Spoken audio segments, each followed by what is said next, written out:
오늘 우리에게 허락하시는 하나님의 말씀입니다. 신약성경 고린도전서 1장 26절 말씀부터 31절까지 말씀입니다. 천천히 다 같이 합독합니다. 형제들아, 너희를 부르심을 보라. 육체를 따라 지혜로운 자가 많지 아니하며 능한 자가 많지 아니하며 문벌 좋은 자가 많지 아니하도다. 그러나 하나님께서 세상의 미련한 것들을 택하사 지혜 있는 자들을 부끄럽게 하려 하시고 세상의 약한 것들을 택하사 강한 것들을 부끄럽게 하려 하시며 하나님께서 세상의 천한 것들과 멸시받는 것들과 없는 것들을 택하사 있는 것들을 폐하려 하시나니 이는 아무 육체도 하나님 앞에서 자랑하지 못하게 하려 하심이라. 너희는 하나님께로부터 나서 그리스도 예수 안에 있고 예수는 하나님께로부터 나와서 우리에게 지혜와 의로움과 거룩함과 구원함이 되셨으니 기록된 바 자랑하는 자는 주 안에서 자랑하라 함과 같게 하려 함이라. 아멘. 2022년 새로운 한 해가 밝았습니다. 새로운 한 해에 여러분들 안에 소망하고 또 기도하는 기도의 제목들, 소망의 제목들이 다 이루어지시기를 주님의 이름으로 축복합니다.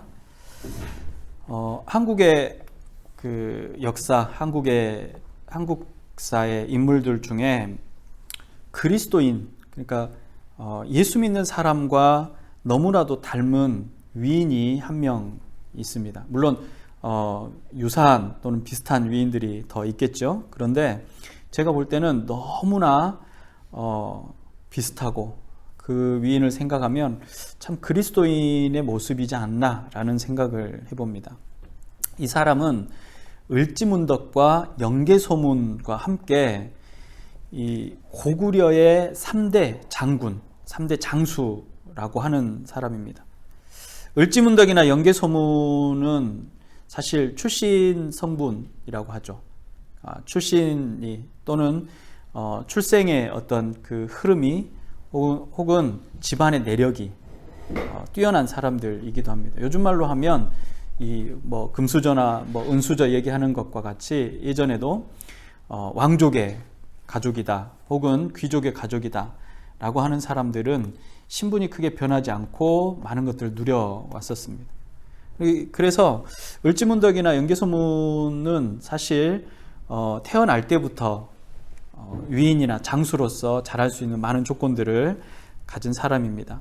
그런데 제가 오늘 이야기하고 싶은 사람은 장군으로서 뛰어난 업적을 남겼을 뿐만 아니라 왕의 사위가 된 사람인데 그의 출신은 평민이고 아주 가난한 사람이라는 겁니다. 혹시 이 사람의 이름이 무엇인지 여러분들이 아실지 모르겠습니다. 이 사람은 평원왕의 사위였고 평원왕의 딸 평강의 남편인 온달 장군입니다. 우리에게 온달은 설화 혹은 바보 온달로 잘 알려진 인물이기도 하죠. 온달 장군의 이야기는 사실 삼국사기에 기록이 되어 있습니다. 한국 고대사에 가장 권위를 갖고 있다고 봐야 할 삼국사기는 아주 엄중하고 진중한 유교적인 정신으로 기록이 되어 있는 기록 문서입니다. 역사적인 사실에 토대를 두지 않는 설화적인 이야기는 잘 기록하지 않는 책이 바로 삼국사기입니다. 그래서 삼국사기에 기록된 이 온달 장군은 실존 인물이었음을 분명히 알 수가 있습니다. 온달은 지금의 평양, 지금 북한이죠. 북한의 수도인 평양에서 조금 더 변두리 어느 산골에서 늙은 어머니를 모시고 가난하게 살고 있는 청년이었습니다. 삼국사기에 따르면 그 기록을 이렇게 합니다. 집이 매우 가난하여 늘 음식을 구걸해다가 어머니를 봉양했다. 이 신분이 귀족이나 왕족이 아니었고 평범하다 못해서 가장 천하고 볼품없는 사람이었음을 삼국사기는 기록하고 있습니다. 또 이렇게 기록합니다. 찢어진 적삼과 해진 신발로 저자를 왕래하니 그때 사람들이 그를 가리켜 바보 온달이라고 했다. 적삼이나 또는 해진 신발, 저자, 이 말들이 좀 어려울 수 있는데 이 옷이 온전한 옷이 아니고 찢어져서 너덜너덜해도 또 기워서 이렇게 꼬매서 입어도 이 천들이 너무 또 오래되면 서로가 담겨서 또 찢어지는, 그리고 좋은 옷감이 아니죠. 그리고 저자라는 말은 이 동네, 어귀나 시내를 말합니다. 그래서 저작거리라고 합니다. 그래서 그 길을 다니는 이 온달을 보고 사람들은 조금 부족하지 않나, 저렇게 가난하게만 왜 살아갈까라고 하고 그를 바보 온달이라고 불렀다고 합니다. 기록을 통해서 볼 때 당시 사람들이 바라본 온달의 모습은 어떠했는지 상상할 수가 있을 것 같습니다. 삼국사기는 그런 온달이 어떠한 사람이냐라고 했을 때 겉모습은 구부정하고 우스꽝스러웠지만 마음속은 환하게 밝았다라고 기록합니다. 사실 역사를 기록한 기록자는 온달이 결코 바보가 아니었다, 바보였다라고 한 적이 없습니다. 묵묵히 자기에게 주어진 일을 하고 눈먼 어머니를 극진히 모시는 효자였다라고 기록하고 있는 것이죠. 그리고 자신의 처지를 비관하거나 또 자신의 상황을 슬퍼하거나 괴로워한 사람도 아니었다라는 겁니다. 그런데 우리는 온달이라고 하면 늘 어떤 생각을 먼저 갖습니까? 바보 온달, 바보라는 수식어를 먼저 갖죠. 고구려가 힘이 약해지던 당시에 온달을 바라보던 사람들과 그 시대를 살아가는 사람들에게 온달의 모습은 가장 연약하고 또 미련해 보이고 바보 같아 보였을 거라고 생각이 되어집니다. 그때 이 평민왕은 울보 어린 딸을 달랠 때, 평강이라는 딸을 달랠 때 자꾸 울면 바보 온달에게 시집 보내버린다 라고 했다라고 합니다. 16살이 되던 해에 귀족에게 시집을 보내려고 했는데 평강은 임금의 말은 반드시 지켜야 한다면서 온달과 결혼해서 살겠다라고 고집을 피웁니다. 딸이 정말 그 나라, 왕이 다스리는 나라의 가장 바보 같고 가장 천하고 정말 모든 사람의 웃음거리인 그 사람하고 결혼한다라는 것입니다. 어떤 왕이 또 어떤 아버지가 그 귀한 딸을 그런 사람에게 시집 보내려고 하겠습니까?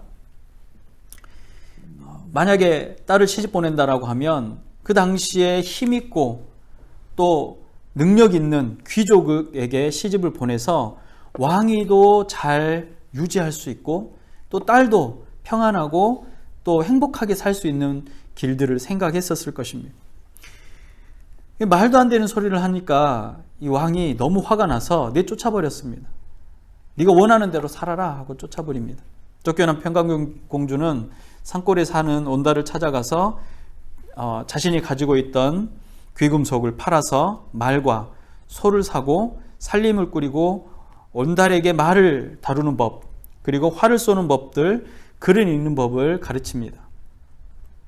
고구려에 매년 3월 3일이 되면 낭랑의 언덕에서 사냥대회를 합니다. 이 사냥대회는 보통 귀족의 자녀들이 자신들이 그동안 익혔던 무예를 선보이고 나라의 인재를 등용하기 위한 그런 시간입니다. 그냥 우리 아들이 잘났어, 또 우리 마을에 이런 훌륭한 인물이 있어, 이것만을 말하는 것이 아니라 그렇게 함께 모여서 무예를 겨루는 것들을 통해서 귀족들을 하나로 모았고 그 하나로 모은 힘이 이 왕의 권위와 왕의 능력을 계속해서 이어줄 수 있는 도구가 되었던 겁니다. 이때 당시에는 대부분이 5개 귀족으로 집단을 이루고 있었는데, 그래서 이 5개 귀족들의 집안에서 그 자녀들이 나왔죠. 유일하게 귀족이 아닌 참가자가 있었는데 그게 누구였냐면 바로 온달이었던 겁니다. 근데 이 온달이 귀족도 아니었을 뿐만 아니라 이 좋은 집이나 좋은 가게를 이루고 사는 동네에서 나온 것도 아니고 어머니 혼자 계시는 산골에서 나온 사람이라는 겁니다. 1등을 해버립니다. 그리고 얼마 지나지 않아서 요동벌이라는 장소에서 전쟁이 벌어지는데 이 한무제의 침입에 모병되었던, 그러니까 모집되었던 병사들 중에 가장 선봉해서 전쟁을 승리로 이끈 사람이 바로 온달이었습니다. 그래서 평민왕은 그제서야 온달을 대형이라는 큰 벼슬을 내리고 정식으로 예식을 갖춰 혼례를 올리고 사위로 맞이합니다. 온달이라는 사람은 귀족이 될 수 없는 사람이었고 귀족으로서 받아들일 수도 없는 입장이었는데 그 평민의 신분에서 귀족뿐만 아니라 왕족이 되어진 겁니다. 참 복이 많은 사람이라고 할 수 있죠.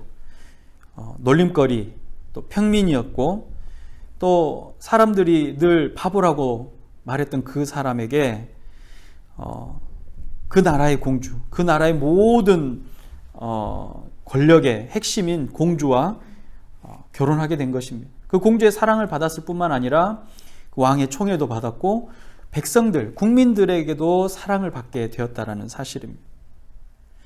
근데 이 자격으로 따지자면 공주의 남편이 될 수 있는 어떠한 자격도 사실 갖추고 있지 못했던 게 온달 아닙니까?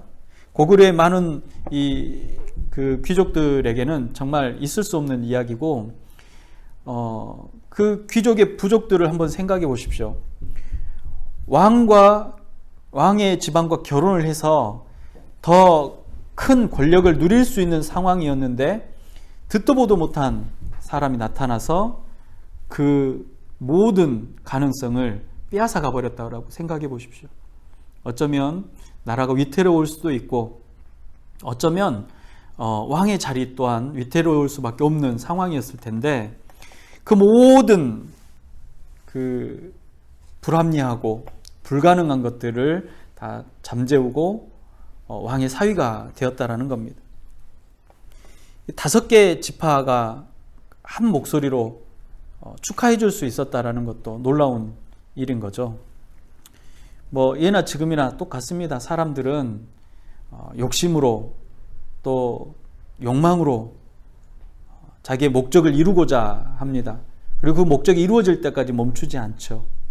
당시 사람들이라고 이거 정말 아름다운 이야기야 라고 인정했겠습니까? 그렇지 않았을 겁니다. 자신들의 이익이 또 자신들이 누려야 할 것들이 손해본다면 절대로 가만히 있으려고 하지 않았을 것입니다. 그러니까 그때 당시에 이 평민이었던 온달이 왕족이 된다라는 것, 상상조차 할 수 없는 일인데 상상조차 할 수 없는 일이 실제로 일어났다라는 것입니다. 국력이 점점 쇠퇴해지기 시작할 때 사람들은 자신들의 살 길을 찾습니다. 그러니까 온달이 활동했던 그 시기에는 바로 이 고구려가 쇠퇴하던 시기입니다. 그러니까 조그마한 이상한 기운만 있어도 그 나라에서 분리돼서 다른 나라와 연합하고 또 조그마한 기운만 있어도 서로 작당해서 왕위를 바꿀 수 있는 시기라는 겁니다.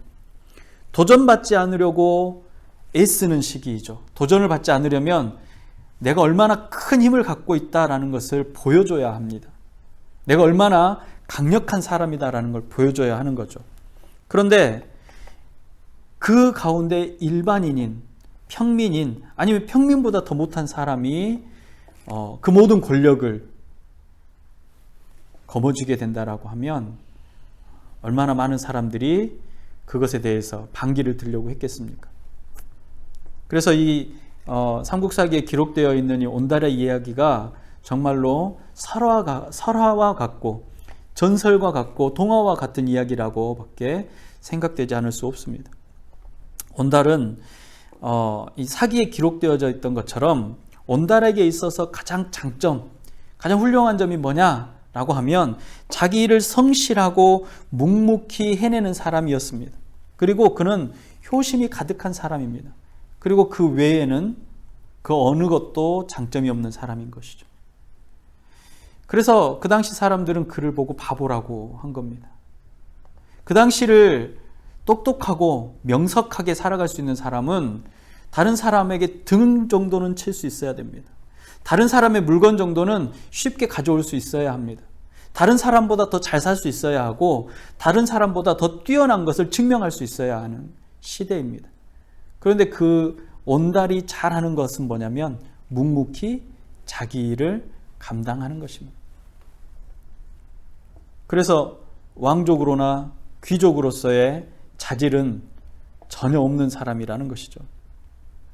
가족이라고는 한시도 눈을 뗄 수 없는 눈먼 어머니, 그러니까 이미 노안이 와서 앞을 볼 수 없는 어머니, 그러니까 아들이 아니면 생활을 할 수가 없는, 생활이 곤란한 노인이라는 겁니다. 그리고 이 온달은 스스로가 뭔가를 해낼 수 있을 정도의 배움이 있는 사람도 아니라는 거죠. 아무리 열심히 일해도 이 두 식구가 겨우 먹고 살 정도로밖에 살 수 없었던, 그마저도 불가능해서 구걸해야만 했던 사람이라는 겁니다. 비참하기 그지없는, 어쩌면 미래라고는 보장할 수 없는, 아까 사기의 기록에 말했잖아요. 구부정하고 볼품없는, 그 사람들이 그를 볼 때는 볼품없는 사람인데 그에게 왕의 딸이 찾아온 것입니다. 소망도 희망도 왕족이 될 어떤 조건도 갖추지 못한, 어쩌면 결점만 있는 것 같은 온달을 찾아온 겁니다. 한 나라의 공주가 모든 사람이 놀림거리인 바보 온달을 찾아와 결혼해달라고 합니다. 온달이 결혼해주세요 한 게 아니라 평강이 내가 당신에게 시집 오고 싶어요, 나와 결혼해주세요 라고 한 겁니다. 우리 아버지가 내가 울 때마다 당신과 결혼하라고 했어요 하고 온 겁니다. 그러나 평강공주가 이 온달을 찾아오는 순간부터 온달의 인생이 완전히 변하죠. 그동안 한 번도 배움이 없었던 그 배움들을 익히고 몸에 갖게 됩니다.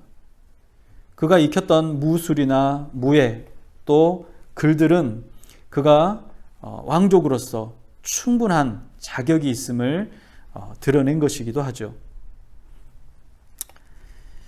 바보 온달의 이야기를 생각을 해보면 참 어떤 면에서는 아름다운 이야기이기도 하지만 저는 늘 내가 바로 바보 온달과 같은 사람이 아닌가라는 생각이 듭니다. 아무도 관심 갖지 않는, 또 아무도 관심 가질 수 없는 평범한 사람인 거죠. 또 어쩌면 비참한 인생일 수도 있습니다. 그런데 우주의 주관자이며 창조자이신 하나님의 사랑을 받을 만한 조건이 나에게 있었는가? 사실 그렇지도 않다라는 거죠. 아무리 찾아도 하나님의 사랑을 받을 만한 조건이 내게는 없다라는 겁니다. 어쩌면 온달처럼 묵묵히 자기 일을 잘 해내는 능력도 없는 사람이 바로 저이죠. 인간 세계와 또 이 역사의 모든 그 기록들을 보았을 때 얼마나 뛰어나고 얼마나 중요한 인물들이 많습니까? 그러나 그 뛰어나고 중요한 인물이 아니라 정말로 평범하기 그지없는 나를 하나님께서 부르셨다라는 겁니다. 평온왕은 뛰어난 무사가 되어서 온 온달을 기뻐하고 자신의 사위로 맞이하고 또 그 5개의 큰 지파의 이 귀족들의 권위를 이제는 사윗감이 된 온달을 보여주면서 그들을 규합했을 것입니다. 그런데 태어난 순간부터 지금까지 하나님의 나라에 내가 어떤 도움이 되는 존재일까? 사실 그닥 도움이 되는 존재가 아니라는 것을 저는 너무나도 잘 압니다. 지혜롭지도 능력이 많지도 또 혈통이 좋은 사람도 아니라는 겁니다. 그럼에도 불구하고 하나님께서 독생자 예수님을 나에게 보내셨습니다. 오늘 저와 여러분들에게 보내셨다는 겁니다. 그리고 독생자를 죽이심으로 우리를 향한 그 사랑을 증명하셨습니다. 생명의 주인 되시는 분이시기에 그저 명령만 해도 이루어질 수 있는 일입니다. 한번 생각해 보십시오. 하나님은 모든 것을 하실 수 있는 분이십니다. 이렇게 복잡하게 일을 처리하지 않아도 된다라는 이야기입니다. 온 우주를 창조하실 때 어떻게 창조하셨습니까? 말씀으로 말씀으로 창조하셨습니다. 빛이 있으라, 빛이 있습니다. 낮과 밤을 구별하시고 땅을 만드시고 동물들을 만드신 이 모든 행동을 다시 할 수 없을까요? 우주를 만드시는 일이 어려운 일입니까? 그렇지 않다라는 겁니다. 다 사라지게 하고 다시 만들 수 있다라는 겁니다. 말씀 한 번으로. 우리가 죄 짓는 그 모든 죄의 이 거리들조차도 하나님은 한 번에 사라지게 하실 수 있는 분이십니다. 그런데 미련하고 추한 피조물을 사용하지 않아도 되는 하나님께서, 얼마든지 하나님을 뜻을 이루실 수 있는 하나님께서 그렇게 하지 않으셨다라는 겁니다. 그렇게 하지 않으시고 예수 그리스도를 이 땅에 보내주시고 나를 부르셨다라는 사실입니다. 나를 부르신 이유가 무엇입니까? 나를 구원하시기 위함입니다. 우리가 읽는 이 성경의 가장 큰 주제는 나를 구원하시는 하나님의 은혜입니다. 왜 구원하시냐? 우리 속에 흐르는 피의 저주가 멈춰지고 하나님과 함께 하기를 하나님은 기뻐하시기 때문에 그것을 위해서 이 모든 일을 행하셨다라는 겁니다. 하나님과의 관계를 회복시키시기 위해서 나에게 오셨다라는 겁니다. 나를 당신의 아들과 당신의 딸을 삼아주셨고 하나님의 나라를 유산으로 주시려고 하시는 겁니다. 어쩌면 이거는 이해할 수 없는 일입니다. 모든 평안한 삶을 내려놓고 산골로 들어온, 산골의 삶을 선택한 평온왕의 딸, 이 평강과도 같지 않습니까? 상식적으로 이해할 수 없는 일이지 않습니까? 이것을 우리는 뭐라고 말하냐면 은혜라고 말합니다. 평강이 온달에게 온 것은 온달에게 있어서는 은혜입니다. 그럴 수 없는 사람에게 주어진 은혜이죠. 세상은 바보 온달과 같은 사람을 복받은 사람이라고 말하지 않습니다. 지질이 복도 없다라고 말하죠. 그런데 지금 온달의 모습, 평온왕의 딸이 찾아와서 함께 결혼하자고 왔을 때의 모습은 어떻습니까? 그 이후의 삶은 어떻습니까? 고구려 안에 가장 복받은 사람, 가장 행복한 사람 아닙니까? 세상에 최고의 복과 은혜를 누린 사람이 된 것입니다.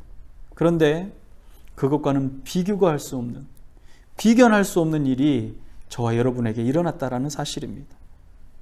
전지전능하신 하나님께서 찾아오시고 구원을 선포하셨다라는 겁니다. 그리고 자녀 삼아 주셨다라는 것입니다.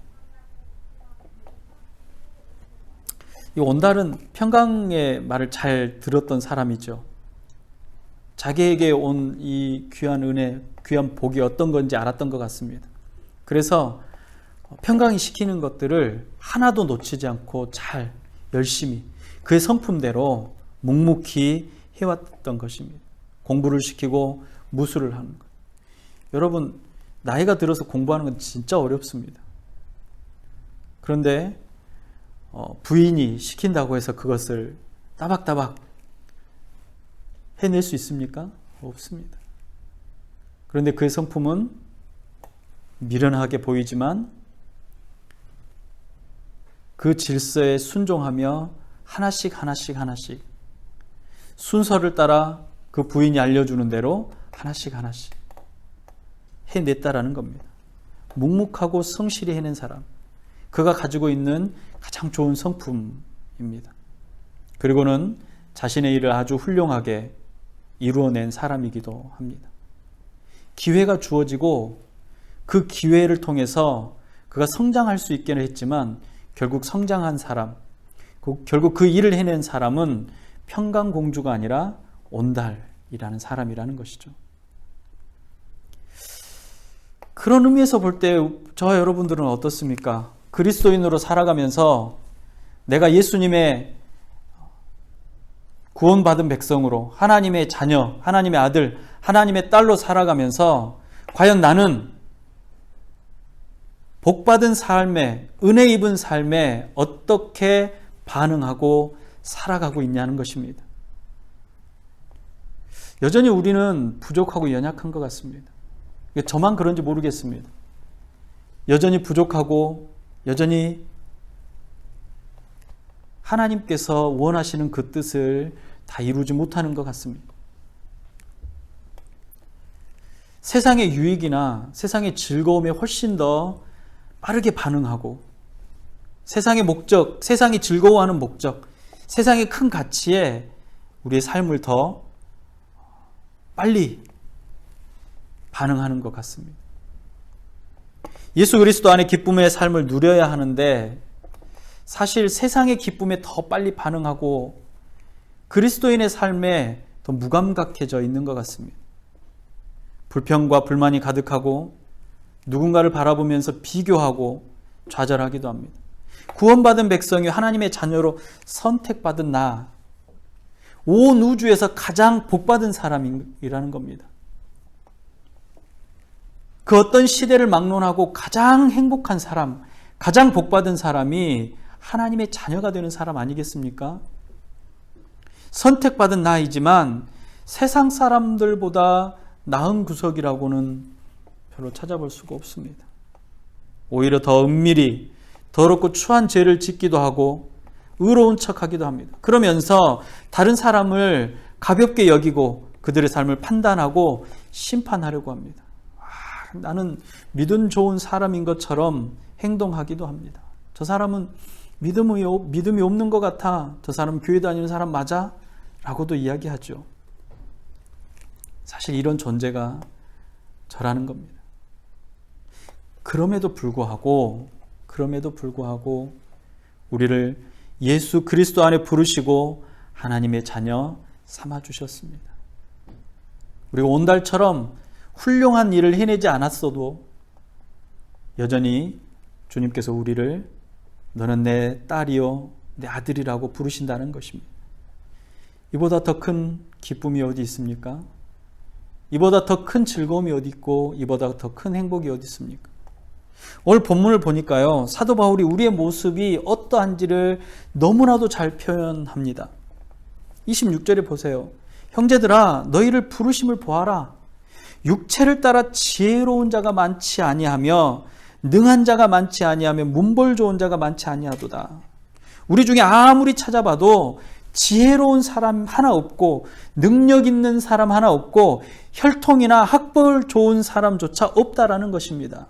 그러나 하나님께서 저와 여러분들을 선택하셨고 부르셨습니다.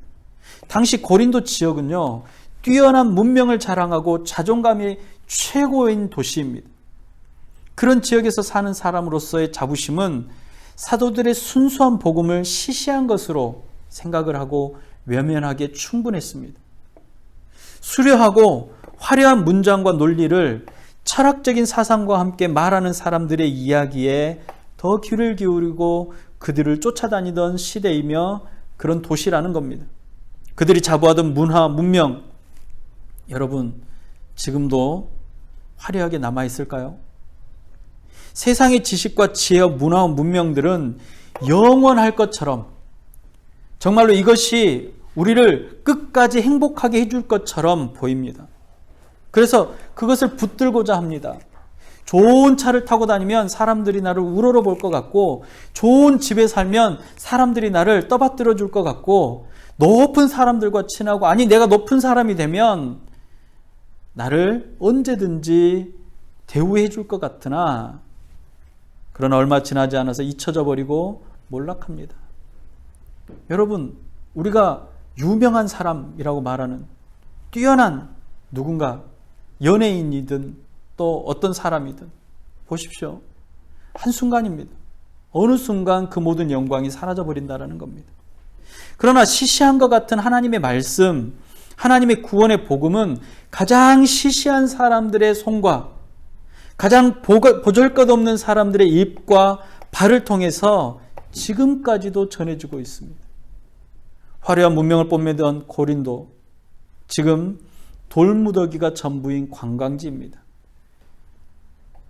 여러분 고린도라는 도시에 가면 정말로 돌무더기가 가득합니다.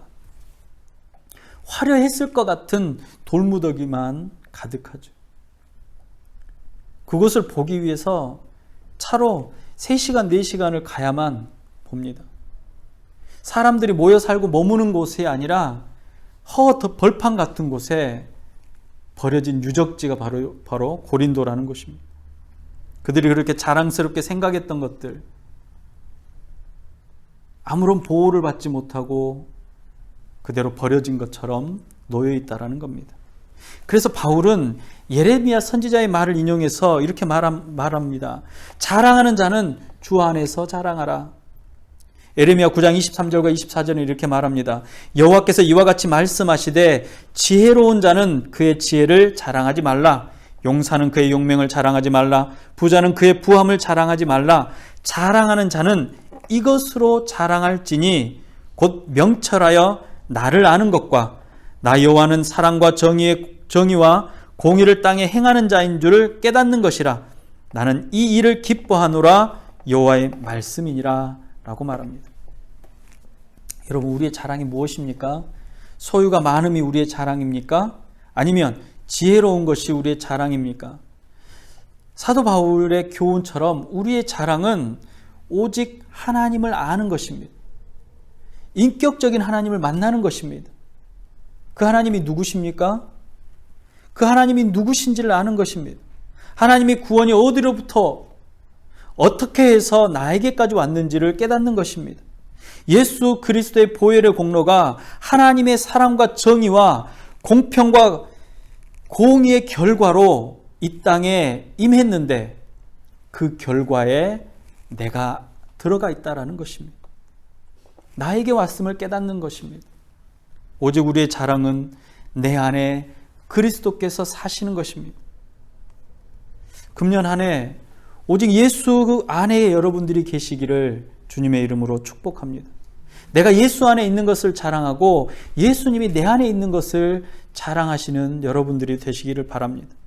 오직 예수님을 아는 지혜와 하나님의 사랑과 정의와 공의가 여러분들의 삶을 통해서 세상에 드러나기를 바랍니다.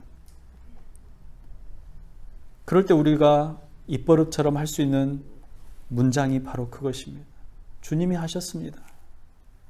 내게 능력이 있는 것도 아니고 내가 지혜로운 것도 아니고 내가 할 수 없는 일들임에도 불구하고 우리 주님께서 그 일을 이루셨습니다. 내가 할 수 있음에도 불구하고 하지 않는 것은 나보다 더 나를 자세히 아시고 많이 아시는 주님께서 가장 좋은 것으로 주신 것입니다. 라는 것입니다. 당장은 불편하고 불행하고 없는 것 같은 현실이 우리를 답답하게 할지라도 그것이 전부가 아님을 기억하시기 바랍니다. 우리 주님께서 온 우주의 주인 되시는 주님께서 오늘 저와 여러분들을 만나시고 저와 여러분들 안에 계시고 여러분들은 그분 안에 계시다라는 사실을 기억하시고 이 기쁨이 여러분들 안에 넘치시기를 주님의 이름으로 축복합니다. 기도하겠습니다. 사랑의 아버지 하나님, 정말로 세상에 그 어떤 조건이 우리를 주님의 자녀가 되게 했을까요? 그 누구보다 좋은 혈통이, 좋은 가문이, 뛰어난 지혜나 지식이, 명철함이 혹은 재물이 우리 안에 있음도 아닙니다. 그럼에도 불구하고 가장 천하고 낮은 자요, 아무것도 아닌 우리를 택하시고 자녀 삼아주시고 구원을 이루셨습니다. 이 구원의 역사가 나에게까지 왔다라는 이 기쁨이 우리 안에 있게 하여 주시옵소서. 우리를 슬프게 하고 괴롭게 하는 일들이 우리를 하나님으로부터 빼앗아 가려고 할 때 이 기쁨이 우리 안에 있음을 기억해내며 오히려 세상으로부터 승리할 수 있도록 허락하여 주시옵소서. 바라기는 주님 안에 우리의 승리가 세상으로부터도 승리가 되게 하시고 세상이 우리가 그리스도 안에 있음을 볼 수 있도록 아버지 하나님 형통한 은혜도 허락하여 주시옵소서. 예수 믿고 지질이 궁상을 떨며 산다라고 사람들 앞에 손가락질 당하지 않도록 교회 다니면서 정말로 못된 삶을 살아간다라고 손가락질 받지 않도록 아버지 하나님 그리스도 예수 안에 형통하며 또한 아버지 하나님께서 주시는 은혜 가운데 기쁨의 삶이 될 수 있도록 허락하여 주시옵소서. 이 땅을 당당하게 살아갈 수 있는 삶의 여유와 기쁨이 있도록 허락하여 주시옵소서. 아버지 하나님, 겨울은 가난하고 힘겨운 자들이 더욱더 힘겨워지는 시기입니다. 아픈 이들이 더욱더 아픈 시기이기도 합니다. 아버지 하나님, 분쟁의 나라마다 가장 연약한 자들이 고통을 받습니다. 어린아이들과 또 노약자들, 심지어는 임산부들이 거리로 내몰려 있습니다. 주님, 그들을 보호하시고 그들을 안전하게 또 그들 안에 평강이 이루어질 수 있도록 주님 함께하여 주시옵소서. 질병의 고통으로부터도 속히 벗어날 수 있게 하여 주시옵시고 이 땅의 삶이 그리스도 안에 하나님의 나라가 되며 천국이 되어져서 기쁨이 가득할 수 있도록 허락하여 주시옵소서. 오늘도 너는 내 것이라 말하시고 내 아들이요 내 딸이라 말하시며 상속자라 내 모든 것을 너에게 주겠다라고 말씀하시는 우리 구주 예수님의 이름으로 감사하며 기도드리옵나이다. 아멘. 기도하겠습니다. 지금은 온 우주의 주인 되시며 심판자 되시고 메시아 되신 우리 구주 예수 그리스도의 은혜와 하나님 아버지의 무한하신 사랑하심과 성령님의 감화, 감동, 위로, 교통 충만케 하시는 은혜가 아무런 조건 없이 우리를 부르시고 그 부르심 가운데 하나님의 백성으로 기쁨으로 살아가라고 말씀하셨기에 기뻐하며 즐거워하며 하나님의 나라를 삶 가운데 드러내기로 다짐하는 주의 모든 백성들의 머리 위에와 각 가정과 지역과 교회 위에 특별히 이 시간에도 아파하고 힘겨워하는 우리들의 이웃들의 머리 위에 이제로부터 영원토록 함께 있을지어다. 아멘.